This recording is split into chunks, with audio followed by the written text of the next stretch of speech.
Hey everybody, you're not even a has-been. You never was. I'm Mike. That's Tommy. Hello, everyone. That's Kevin. Hey, yo. Welcome to the Quiet Day Podcast, Definitive Mighty Ducks Podcast. We are back. We got the whole crew back together again. I don't know if there's any business really to take care of other than wishing Kevin a belated happy birthday. You made it another year. Congratulations, Kevin. Sure did. Uh, Other than that, we will move on to the topic at hand here. We're going back to our Mighty Ducks universe, the MDU. And this will be film number 3 of our universe. So we had Bombay originally, which was Bombay dealing with the death of his father. He sort of finds a father figure in Reilly and Hans. Hans is sort of the good father figure, Reilly is sort of the bad father figure, and then he comes up and ends up sort of coming to this big moment where he chooses Reilly, goes to the dark side, and gets his Eden Hall letter. Then we go to Conway with the Conway. Sorry, I should say that. That was a few episodes ago, maybe 4 or 5 episodes ago. I'll link to all these in the show notes. Don't worry about it. And that followed really Casey Conway's journey to Minneapolis. Didn't really have anything to do with Bombay. But now we have arrived at Bombay 2, the Eden Hall years. Is that working title, I guess, unless we have a better title right off the jump. We'll come up with a better one, but maybe it's like Bombay 2, like Warrior or something, Oh, Jordan Eaton Hall. And so basically, Bombay 1, 2, and 3 are supposed to tell the story of how Bombay went from junior phenom, to hotshot lawyer. Basically, how does he fall out of love with hockey? And so we see the makings of it in Bombay 1. So it's very much a very Anakin Skywalker-esque saga, except with better writing. And so Bombay 2 is him at Eden Hall. And this is where you really see him fall out of love with hockey, I think. But I think Kevin, I'm trying to think, what's the tone of Eden Hall? Like, is this a stereotypical kind of, kid goes to prep school. There's like usual amount of hijinks, a la D3, he meets a girl, something like that. Or do we kind of go like in this totally different direction, something more unique or even like more satirical? But how does, because I was thinking it ends with him maybe being kicked off the team or him just like quitting hockey and like deciding he's going to, go to college and become a lawyer instead. And so how do we get there essentially freshman year to senior year where he's no longer playing hockey? Yeah, I think you go like kind of nuclear and go like very, very moody, dark, and just kind of going off the rails. I like that type of tone to it. Yeah, and it's like, is he basically Charlie in D3? Yeah, But that's a darker, good point. darker. Yeah. So we get, so I guess we start with Bombay essentially arriving on campus. And I guess we have a whole new cast. There's nobody really you can pull from the first one. Maybe Bombay's mom makes a cameo or Hans or even Reilly shows up at some point. But you have Bombay. He's on the team. He's probably facing some pressure from the seniors as he's this hotshot kid. We're assuming recruited to Eden Hall, sort of sidestepping recruiting rules there. And there's ways to massage it to where you didn't recruit the kid, but he does show up. So I think he's on varsity as a freshman. And I think the question is Ted Orion, is he a senior or something like that? How much older is Ted Orion than Bombay in, the original Ducks universe? Are they the same age? Is Orion a little bit older? He used to be a pro hockey player. I like him as like the senior on varsity, and I don't know, maybe he's like hazing him. Maybe that's kind of how it starts out. And I think it's like it's going to go a couple of ways. One is he could pretend to be like, hey, I'm the senior assigned to you. Don't worry, I got your back. And so the first 20 minutes you think, oh, here's this cool senior. And then he just like he like plays like a terrible prank on him, or immediately he's like really hard on him because he knows he can be great or something like that. I think you No, can because he's kind of go. threatened. He doesn't know he can be great. He's like, fuck this guy. You think Ted Orion Yeah, is like fuck this guy? Yeah, until the end. absolutely. I think Yeah, at the yeah. end they end up, being friends and whatnot. But at the beginning, well, yeah, we all like sort of hate Orion because he's the leader of the senior pack who's like hazing Bombay. And I don't know what we can show for hazing in 2023. But maybe this is a period piece, so maybe we can push back to some crazy hazing pranks So and this is set whatnot. in the early 80s, right? Yeah, so Bombay is 29 in the 90s. Yeah, So and so he's 29 and like 94, right? And so yeah, this is perfect, like 1980. I think you just lean into like the 80s like stereotypes nonstop. Like you go yeah, hard into that. And then that is like you're essentially your theme is the 80s for this Eden Hall movie. I like that. Bombay goes full Billy in Stranger Things.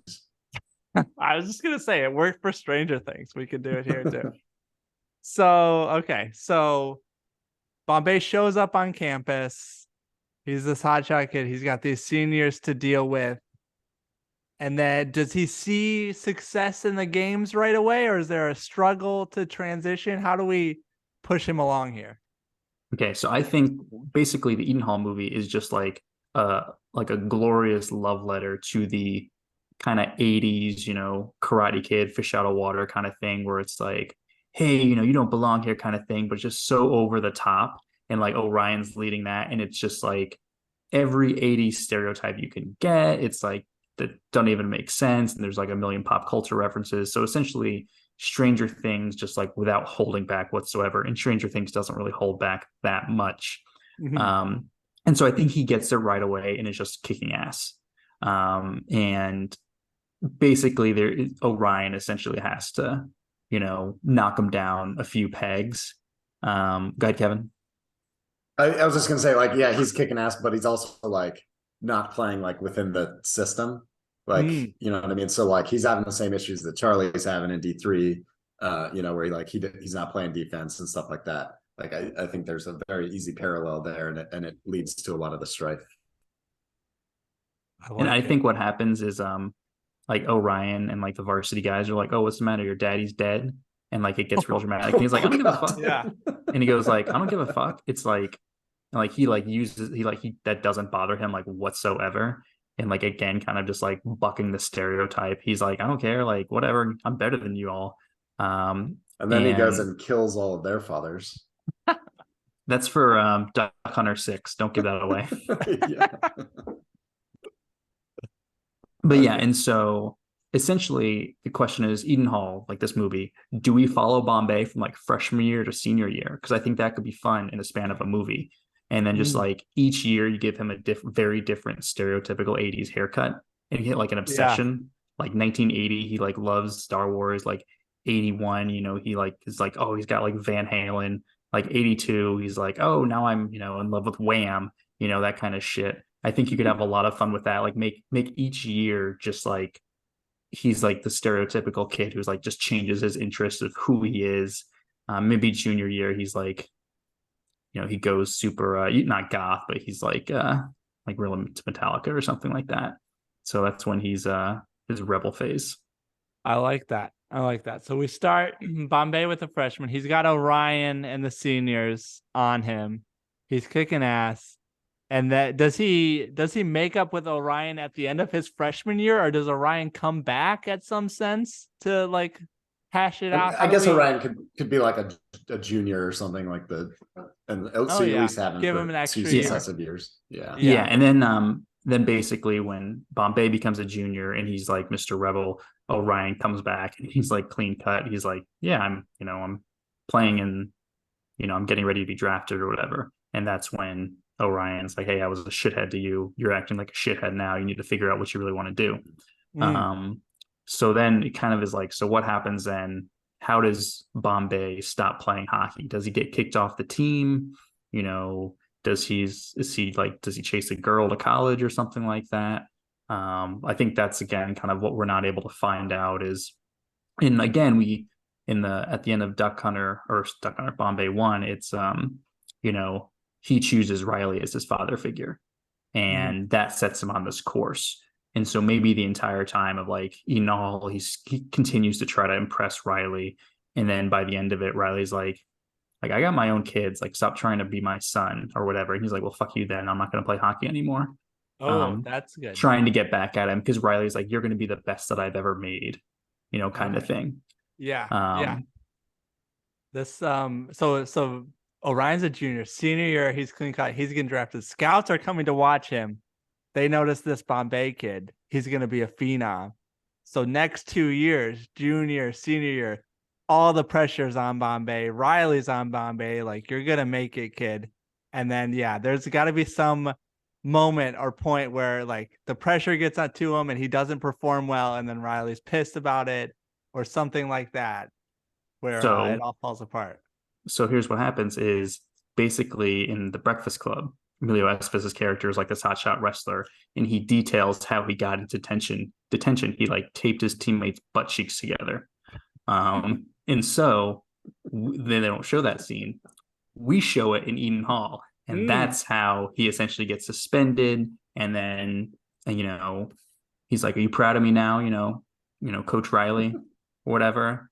And then you could just like have a kind of like shot for shot of him talking about like his old man or whatever, and his old man being replaced by Reilly here. But basically, he's like, fuck you, I'm gonna go be a lawyer instead, and I'm gonna put jackasses like you in jail or something. I don't know. Okay, this is shaping up pretty well. So freshman year, I think we got it. We the hazing. Orion leads the pack. Bombay does well. He comes back, new haircut, a little more confident. Orion comes back. He's a different person because he's getting drafted. So he sort of hides it all deep down and maybe has a turnaround at some point. The scouts start noticing Bombay. He's the next phenom, the next Gretzky, whatever. And then so we go to junior year. And then is junior year where this all happens? Or is senior year really the year where he falls off?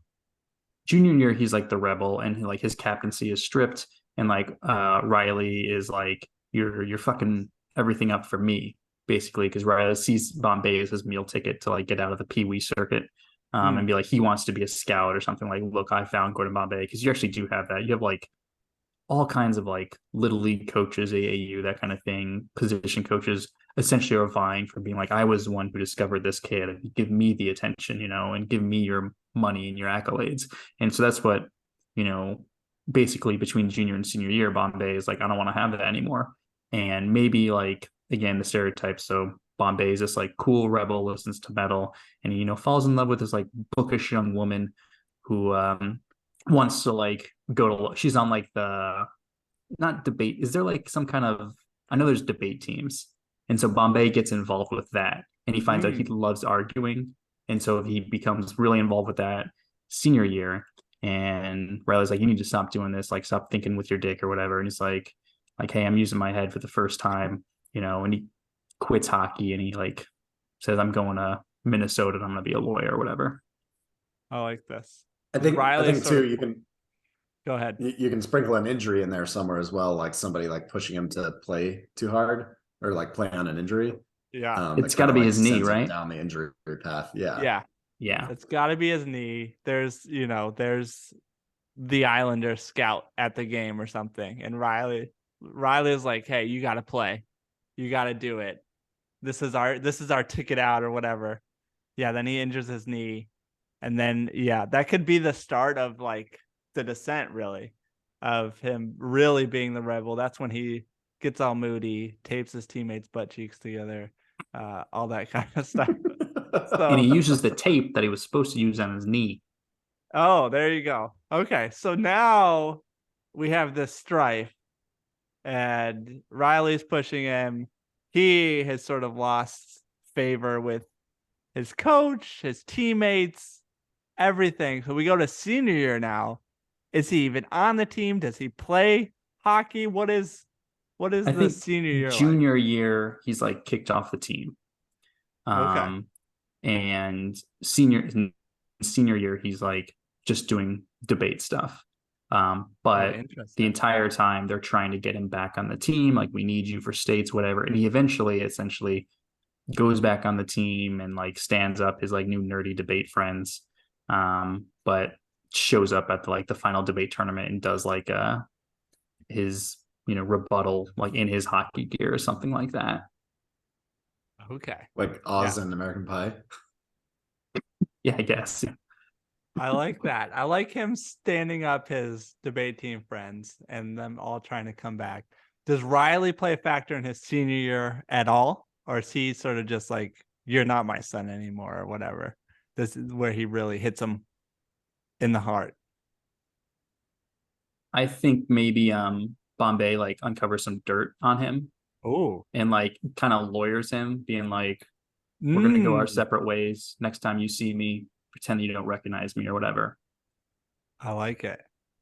I like it. It all comes around to his like newfound love of the law and debate. So that's good. So we have this girl who he, falls in love with, I guess we could say. How does that end? Do we have a resolution there? Are they together? Do they break up? Like, do they go their separate ways for college? Does he follow her to a school? What's the best way to sort of tie the bow on this? So like senior year is like ending up. You think they're gonna kiss, and like he leans in for a kiss. She's like, "What are you doing?" Like, "Hey, I'm a Wait, I lesbian. thought I'm they were not into already guys." together at this point. I No, thought they he like were like, oh, okay. no, he's like chasing her, and then at the Okay. end, she's like, "I'm a lesbian. What are you talking about? Like, I don't like guys. Like, why are you doing this?" And then he's like, "Oh," and then it just ends. Surprise It's a twist. I weird love movie. it. I love it. Okay. What other, 80s things do we need? I think we have the general plot of how this goes. And I like the concept of, every year is like a little vignette. Um, but yeah, and as far as 80s stuff, we have the hair, we have the outfits. Bombay is he's obsessed. He's got a new backpack or trapper keeper or whatever of these different things every year. Is there anything we're missing in terms of the 80s that we really need to include to really say, hey, does he like hang out at the mall, I guess, a lot? Or is there I think anything else? there's got to be like a roller skating or rollerblading through the mall scene because that's where he gets the idea. That's Yeah. good. That's really good. Yeah, he rollerblades through the mall, but it's like a packed mall. But he's like so good. He's just weaving through everybody. I love it. Mm-hmm. I love it. All right. Anything else? I think this is a winner. I think we're three for this one is really good. Despite I didn't know how this one was gonna go, but I'm very happy with how this one turned out for sure. And I think at the end of this Eden Hall movie, he reconciles with Hans. And Yeah. Hans is the one who's like, I sent in your application to Georgetown or whatever. I don't know. I can send a letter of recommendation for you, kind of thing. And so again, From Hans, like that would carry, I guess, it would carry some well, I weight. mean, he's got the Connections. Yeah. Yeah. So again, we need to like, what's like the thoroughfare here? So it's like the daddy issues, like in one, and then he kind of like potentially gets rid of the daddy issues in two. Like by the end of it, he's like, okay, like I don't need this like false dad idol or whatever. Because he was looking up to obviously Reilly, and then he kind of thought, oh, I could look up to Orion. He's like this older guy who's going to help me, and he like is a dick to him. And then like by the end, he's like, hey, I don't need like a dad, basically. And so leading into three, it is like, we'll get into three. I don't want to give away thoughts about that online. I'll tell Kevin and Mike here. But just want to make sure we've got that theme present throughout, because these are serious movies. Yeah. You definitely need the reconciliation with Hans. Do we need a reconciliation with Orion at this point? Because I mean, we're not gonna air D3 until like 10 movies later. So do we save that for a later movie, or do we want people to think Orion's a good guy at this point? I Or do think we it's care? clear that they've like come to like an understanding. And then I wouldn't be surprised if Orion makes an appearance in Bombay 3. No, Yeah. okay. All right. So we have the reconciliation with Hans. We have the reconciliation with Orion. What is other than wait, is the last scene Bombay with the girl? And then she's like, I'm a lesbian, and then we just that's where we end. That end credits.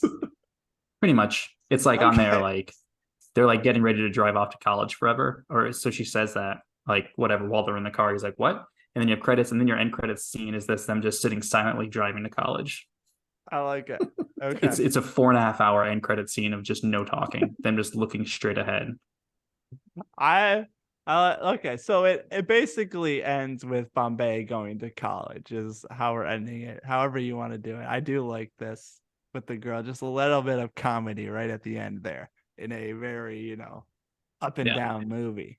So yeah, Hans helps him go to college, embraces his newfound love of debate, is the father that he should have chose.